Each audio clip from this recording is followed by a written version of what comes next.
The server room smells like ozone and bad decisions. I've been breathing that smell for 11 years. Last Tuesday, that smell meant something different. It meant I was about to walk out of that basement for the last time, badge on a conference table, coffee going cold, and a 33-year-old with a Harvard MBA smiling like he'd just found a coupon for something he didn't understand. My name is Walt Duran, 54 years old, systems technician at Sentinel Shield Technologies, San Antonio, Texas. I keep classified Navy communications infrastructure running encryption systems, tactical radio authentication, the kind of gear that if it goes dark at the wrong moment, costs lives instead of just money. But before SST, I spent 19 years in the Army Signal Corps. Not pushing paper, field work. I was in Kuwait in the 03, running comms for a forward operating base when a dust storm knocked out 3 relay stations simultaneously. Me and one other guy, no sleep, 106 degrees, rebuilt the authentication chain from scratch with half the parts we needed. The base didn't go dark. I'm not telling that story to sound impressive. I'm telling it so you understand what kind of person it takes to run a $38 million classified communications contract without a single incident for 11 years. Ned Hollis wouldn't know a relay station from a router. Ned was Earl Hollis's son. Earl was our CEO, 61 years old, 6 months from retirement, and apparently the kind of father who thought the best send-off was handing his kid a CFO title and a mandate to cut costs before the old man walked out the door. Ned had been circling the building for 90 days with a tablet and a consultant, running what he called a comprehensive operational audit. What it actually was, find anything that cost money and see if you could buy a cheaper version offshore. He found me. That Tuesday started like every other one. I was in the basement by 6 a.m., tracking a packet anomaly on the Navy contract.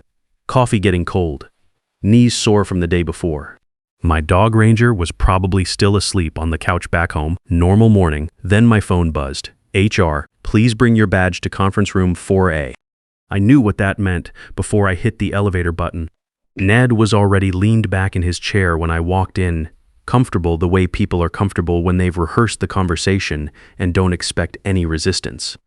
2 HR people sat along the wall, eyes down. The AC was cranked up like they were storing meat. He didn't waste time. Walt, we've completed a comprehensive operational audit. Your department's cost per output ratio is significantly above benchmark. We've identified a more scalable solution, an offshore support team based in Manila. Fully managed. Considerably more cost-effective. They start tomorrow. We'll need your credentials and access badge by end of business today. I stayed standing.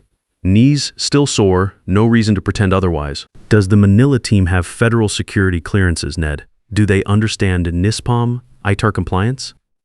Because if they access this system without proper clearance, you're not just breaking the Navy contract, you're violating federal law. He smiled. That particular smile, the one that means you're being dramatic, and I've already decided, Walt, it's data infrastructure. The compliance side is handled at the executive level. Don't worry about the big picture. The big picture, the encryption keys for active Navy tactical systems, the authentication chains for units that don't get to go offline. I stood there for about 5 seconds, let it settle. Then something shifted. The same thing that shifted in Kuwait when I realized the situation was already past arguing, and the only move left was execution. Okay, I said. Ned blinked. Okay, you're the CFO, Ned. I unclipped my badge, set it on the table, pulled the RSA authentication token from my pocket, the physical master key for the entire secure system, and set it down next to the badge with a soft click. I assume the Manila team is fully briefed and ready to take over authentication protocols at midnight. Completely up to speed. Seamless transition. He was already looking at his laptop. You can clear out your personal items by end of day. I walked out. Didn't storm. Didn't slam anything. Went downstairs, grabbed my coffee mug, the one from my Signal Corps days, the photo of Ranger, and the screwdriver I'd carried since my second deployment.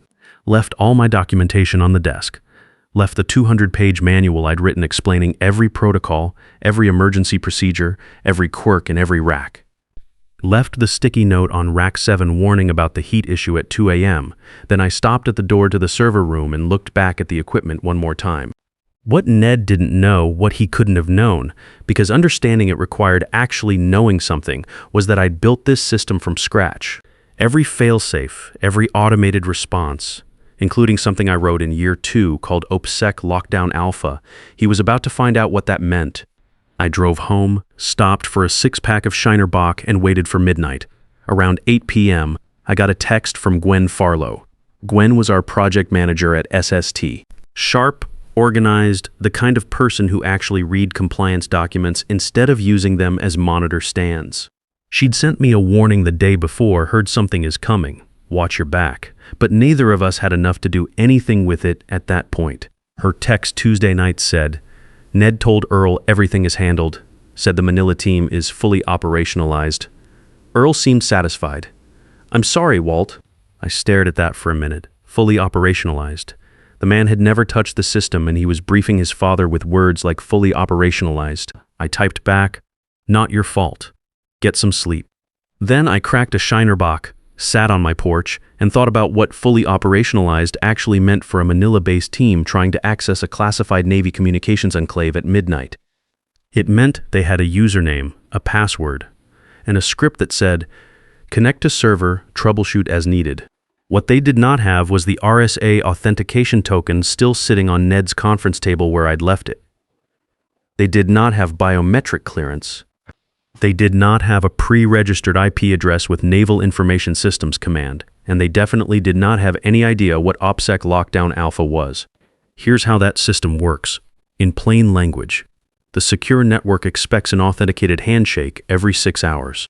If that handshake doesn't come from a recognized source, right token, right biometrics, right IP, the system doesn't just lock the door, it assumes hostile intrusion.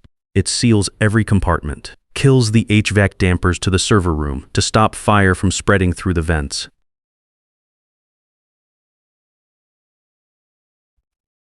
Starts recording every keystroke as federal evidence, and sends an encrypted level red alert directly to Navy Information Systems Command, FBI Cyber Division, and the Department of Homeland Security. I built that system. Every line of it, it was going to do exactly what it was designed to do. At 12 a.m., my phone lit up. System alert, unrecognized IP attempting administrative access on secure network. There they were, the Manila team was knocking. And they weren't using the secure DoD standard VPN tunnel I'd spent 6 months configuring. They were coming through standard commercial remote desktop protocol, like trying to walk into a classified facility with a hotel key card you found in a parking lot. System alert, incorrect credentials. Attempt 2 of 3. System alert, incorrect credentials. Attempt 3 of 3. System alert, maximum login attempts exceeded. Initiating OPSEC Lockdown Alpha. I set my beer down on the coffee table and watched the notifications stack up, then a different tone, higher pitch. The kind that used to mean something serious was happening 3 time zones away. Federal compliance alert. Unauthorized access escalation, level red. Multiple agencies notified. Immediate response required, level red. People in Ned's world probably thought that meant send an urgent email. In the government contracting world, it means assume the facility has been compromised by hostile foreign intelligence. Chain of custody broken. All personnel considered suspects until cleared. It does not send a ticket to the IT help desk. It sends an encrypted high-priority alert to 3 federal agencies simultaneously. I got in my truck and drove to Rosie's Diner. Rosie's is a 24-hour place about 2 miles from my apartment. Smells like bacon grease and burnt coffee, and it's been there since before I was born. The kind of place where nobody looks twice at a guy in a flannel shirt opening a laptop at 1 a.m. I ordered black coffee and apple pie from a waitress named Faye Rourke, who had the look of someone who had heard every kind of late-night problem a person could have and was not impressed by any of them. Then I did something that was not illegal, but probably violated several company policies I had personally written. NID had revoked my network admin credentials and taken my RSA token. What he had not done, because he didn't know it existed, was revoke my access to the building's physical security system. Cameras, badge readers, environmental controls. That ran on a completely separate legacy network that I also maintain. Earl Hollis had never updated it because Earl Hollis could not change his own password without calling me first. That network still had my credentials. Would probably have them until someone who actually knew what they were doing came along and cleaned it up. I typed in the IP address. Bypassed the certificate warning. Pulled up the camera grid. 16 feeds. Server room in the bottom left corner. Status LEDs going from green to amber to red, cycling faster than a cardiac monitor during a code. The cooling fans, I couldn't hear them, but I knew what that blinking pattern meant, were ramping up hard. Then I saw something on the main office feed. A workstation screen had flickered to life. Someone had left a machine logged into the general network. The Manila team, locked out of the secure servers by OPSEC Lockdown Alpha, had pivoted. They were remote controlling that regular office computer, trying to use it as a stepping stone to find another way into the classified enclave. The mouse cursor moved across the screen in that jerky, overseas latency way. Command prompt, network settings, registry editor. I watched them open the registry editor on a machine connected to a classified DoD network and felt something in my chest that was equal parts professional horror and grim satisfaction. Changing core network configurations inside a classified enclave tells the automated security system that the internal network is being actively hijacked. It is not interpreted as troubleshooting. It is interpreted as a hostile actor already inside the perimeter. Every light in the server room went solid red. Emergency lighting kicked on, HVAC dampers sealed completely. The remote desktop cursor froze mid-drag and the connection dropped. The Manila team had just locked themselves out of everything, including the basic office network they'd been using as a foothold. On the lobby camera, I watched Clint Pruitt, 58 years old, 13 data years old, $13 an hour, paid to check locks and watch empty hallways, staring at his security panel with the expression of a man who had no idea what he was looking at but knew with certainty it was not good. He picked up the phone. He called the emergency contact list taped next to the fire alarm panel. My name was still first on that list. My phone rang. I looked at it. Let it go to voicemail. Hey Walt, sorry to bother you so late.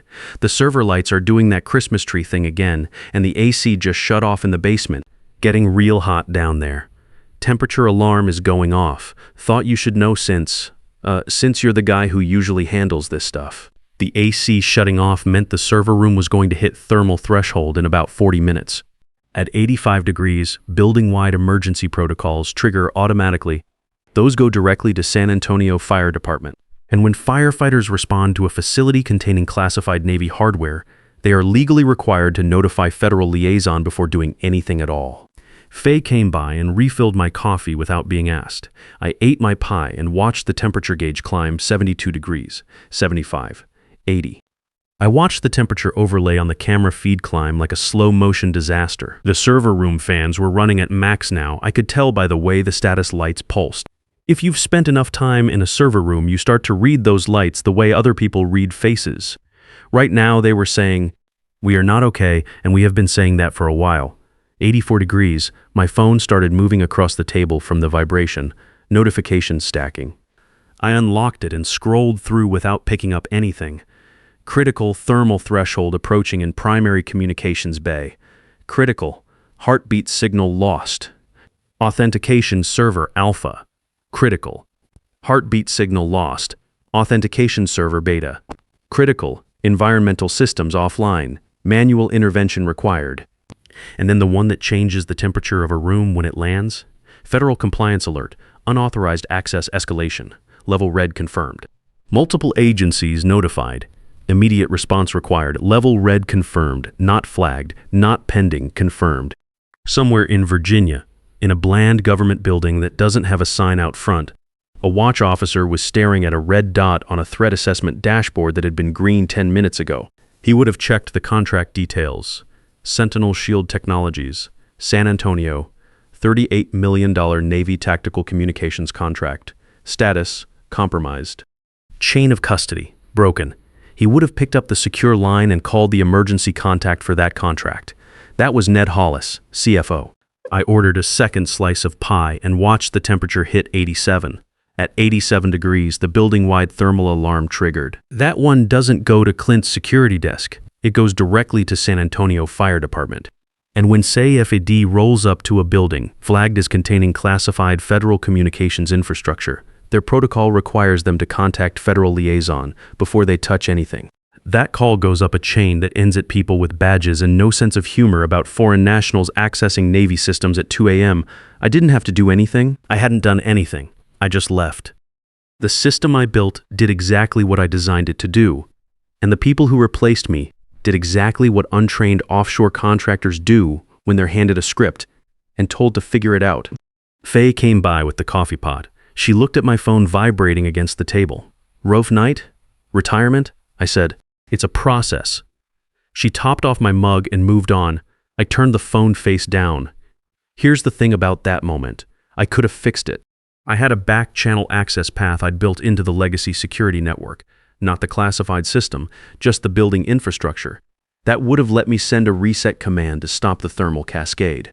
5 minutes of work, I could have saved the hardware, killed the federal escalation, and let Ned wake up the next morning thinking everything was fine. I looked at the empty space on my keychain where my SST badge used to be.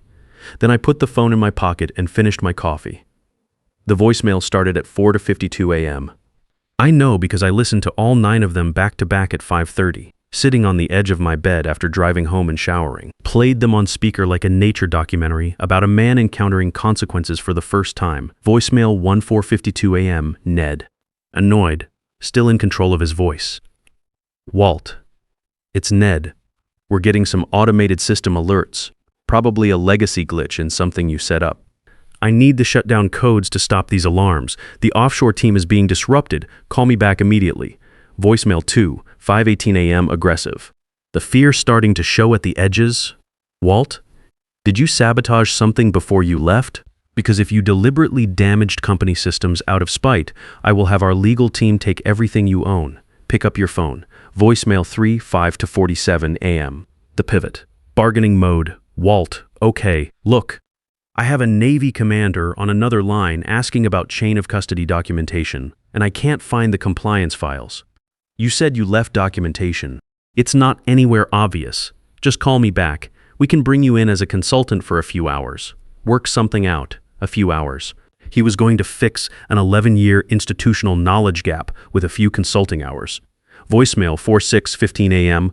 Full panic. The corporate language mostly gone. Walt, the air conditioning is completely dead and the fire department is outside. Murphy, Clint, says he can't restart the environmental systems without administrator codes. I don't understand why the air conditioning requires administrator codes. Why does everything in that basement require a code? Just call me back, please. Why does everything require a code? I had explained this in the onboarding documentation. I had explained it in the 200-page manual, sitting on my desk. I had explained it in the 3 compliance reviews we'd done in the last 2 years, all of which Ned had presumably skimmed the summary page of before approving. Voicemail 5:35 a.m. Surrender. The voice of a man who has just understood the size of what he is standing in. Walt, federal agents are in the building, real ones. They're asking for the information systems security officer, and I told them you were unavailable due to recent personnel changes, and they told me to find you immediately. I'll pay whatever rate you want. Consulting, contract, anything. Just please make this stop. Just make this stop. I played that one twice. Then I got up, went to my closet, and got dressed. Dark jeans, work boots, black button-down, not a suit. I wasn't an employee. I wanted to look like exactly what I was, the contractor they couldn't afford to lose, who they'd tried to replace with a manila help desk and a spreadsheet. I made a fresh pot of coffee and deliberately did not call Ned back. My phone rang one final time. Private number DC area code. I let it ring to the last second. This is Walt Duran. Mr. Duran, this is Admiral Navarro, Navy Information Systems Command. Do not hang up this phone. His voice sounded like gravel being processed through something heavy. Pure command authority. The kind of voice that doesn't ask questions so much as issue them. We have a critical situation at Sentinel Shield Technologies in San Antonio. Your name appears on every primary security protocol for contract Neptune 7. Current facility management is unable to access essential systems or verify data integrity. We are implementing containment measures. I need your status. As of yesterday afternoon, Admiral, my employment was terminated by the company CFO. Silence. The kind of silence that has weight. Terminated. His voice dropped half a register. You were the designated Information Systems Security Officer for a $38 million classified contract. You were terminated without security handover protocol. I was told I was too expensive, sir. They replaced me with a more cost-effective offshore team out of Manila. I heard him breathe in through his nose, long and slow, like a man counting to 10 in a language that only has numbers up to 3. I see, he said. 2 words. But the way he said them made clear that whoever had been the target of his attention before that moment was no longer the target. It had shifted, and it wasn't pointed at me. "Mr. Duran, I am formally requesting your immediate assistance. Not as an SST employee, as a cleared United States citizen with critical operational knowledge of a compromised federal contract system. Can you report to the facility within 30 minutes? I can be there in 20, Admiral. Outstanding. A federal escort team will meet you at the security perimeter. Bring government-issued identification." He hung up. No pleasantries, no hold music. Just the click of a man who had 3 other calls to make, and none of them were going to be pleasant. I checked myself in the mirror once, not for vanity, just to make sure I looked like what I was. Someone who had slept, made coffee, and was not surprised by any of this. I turned onto the street in front of Sentinel Shield at 7:22 a.m., and it looked like the opening of a movie nobody wanted to be in. Black SUVs with government plates lined both sides of the road. An FBI cyber forensics van was parked sideways near the main entrance, like it had arrived in a hurry and nobody had bothered straightening it out. 2 San Antonio Fire Department units were staged in the back lot, still on standby. Local police had set up a hard perimeter, keeping civilian traffic off the block. And in the middle of the parking lot, standing in the early morning Texas sun, were 3 people I recognized. Clint Pruitt was near the side entrance, still in his security uniform, holding a coffee cup and looking like a man who had survived something he didn't fully understand yet. He gave me a small nod when I pulled in, the kind of nod that says, "Glad it's you and not me." Gwen Farlow was near the main doors, talking to a federal agent with a notepad. She was composed. Gwen was always composed, but I could tell by the set of her shoulders that she'd been there for a while and it hadn't been easy. She looked up when my truck came through the checkpoint. Something in her face relaxed a fraction. And then there was Ned Hollis. He was standing off to the side, away from the federal activity, in the same pressed shirt he'd been wearing yesterday, except now it wasn't pressed anymore. He had his phone in one hand and a printout in the other. I could see from 20 feet away it was some kind of compliance summary, the kind of document you grab when you're trying to look like you have a handle on something you absolutely do not have a handle on. Next to him, arms crossed, still in a golf jacket like he'd driven over from a Sunday morning he hadn't finished yet, was Earl Hollis. Earl was 61 years old and had built SST from a 2-person shop into a $200 million government contractor over 30 years. He wasn't a technical man, but he understood accountability. He understood contracts. He understood that some things, once broken, do not go back together with a spreadsheet and an apology. He was looking at the building, not at Ned, not at the federal vehicles, at the building he had built, now wrapped in a federal response perimeter because his son had fired the one person who knew how to keep it running. I pulled up to the checkpoint and rolled down my window. "Walt Duran. Admiral Navarro is expecting me." The agent checked his list, found my name, and waved me through without a word. I parked, got out, and walked toward the entrance. I passed Ned on the way. He started to say something. I don't know what it was going to be, an explanation maybe, or another offer of a consulting rate, or possibly just my name. But I kept walking at the same pace I'd been walking, and whatever he was going to say stayed in his throat. Some things don't need a response. I was almost at the door when I heard Earl's voice behind me. Not loud, not directed at me. Just a man saying something to his son in a tone that had no anger left in it. Just the flat, exhausted clarity of someone who finally understood what had happened. "Ned, stop talking." I didn't turn around inside. The server room was already stabilizing. Cooling systems coming back online as the lockdown protocols were walked back through proper channels. Status lights cycling from red to amber, starting the long climb back toward green. The room smelled like ozone and overworked hardware and 11 years of work that had held up exactly as long as it needed to. I sat down at the terminal, cracked my knuckles. Same basement, same smell, same sore knees. The difference was that this time, the people I was working for understood the difference between a line item and a person. And nobody, not Ned, not any MBA with a tablet and a mandate, was going to tell me I was too expensive again. Experience isn't overhead. It's the only thing standing between a $38 million contract and a federal crime scene, and no spreadsheet has ever figured that out until it was too late. The most expensive thing in any organization is never the guy who knows everything. It's the MBA who doesn't know what he doesn't know, and the moment he finds out, he's already signed the paperwork.